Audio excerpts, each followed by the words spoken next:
Thikũ ĩmwe thutha wa mwĩkũĩrwo wa mbere gũikio ngono gĩkuruhanio na gĩkuo gĩa Solomon Mwangi, maabitha a rũhonge rwa ũthuthuria wa kũngania ũira marĩ mĩhang'o-inĩ ya gũthũrima ngari ĩrĩa ĩratuĩka nĩyo yahũthĩrĩtwo nĩ mwĩkũĩrwo ũyũ. Kuma magũrũ, mĩrango o nginya thĩiniĩ mahura ngari ĩno makĩgeria kũngania ũira wa kũmahotithia kũhithũria kĩrĩa kĩarĩire kĩngĩ. If we collect all the tangible evidence, that is the only offense we'll charge her with, murder, because the deceased was taken from his home for almost 1 week and then the body was found dead.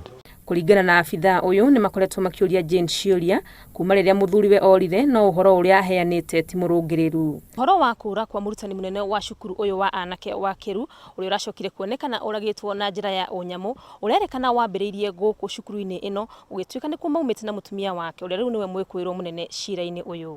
Kũratuĩka kũrĩ ũtukũ wa Jumaa ya tarĩki 4, Jane nĩ okire gũkũ cukuru-inĩ ũyũ wa Keru na agĩkorofana mũno na mũtigaire atanacoka kuoya ngari na gũthiĩ taũni-inĩ ya Kĩrĩa-inĩ.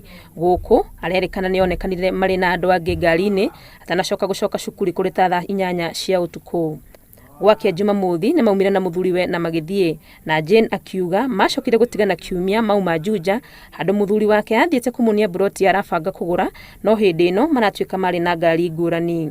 Nĩ gũkorwo kĩgerio gĩa KCSE kĩarorete kwambĩrĩria, no nginya Mwangi angĩacokire Mũrang'a na nĩguo kũratuĩka mũtumia wake amũkinyirie wĩteithie ethe ngari hau. Ũndũ wa kũmakania nĩ atĩ gwatuĩka Mwangi ndakinyire na gũtiramenyeka kũrĩa arĩ, mũtumia wake yahũrire riboti ceceni-inĩ ya borithi ya Kasarani handũ ha Gatũndũ kana Kĩrĩa-inĩ kũrĩa mũthuriwe athiaga. Kwa ihinda rĩrĩ Jane arĩ moko-inĩ ma borithi, gũkũ maabitha a ũthuthuria magĩthiĩ na mbere gwethana na ekwĩrwo angĩ arĩa nĩ hamwe na mũratawe ũrĩa ũratuĩka nĩwe wakomborete ngari ĩno athiĩte nayo Mũrang'a. Gĩkuo kĩa mũrutani mũnene wa cukuru ũyũ wa anake wa Keru nĩ gĩthiũrũrũkĩirio nĩ ciũria nyingĩ. Hihi kũneana kwa ũthuthuria ũyũ gĩikaro-inĩ kĩnene kĩa ũthuthuria nĩ gĩgũcokia ciũria ici? Ngĩribotera Inooro TV kuma Keru Mathioya kaunti-inĩ ya Mũrang'a, rĩtwa rĩakwa nĩ Wangui wa Mwangi.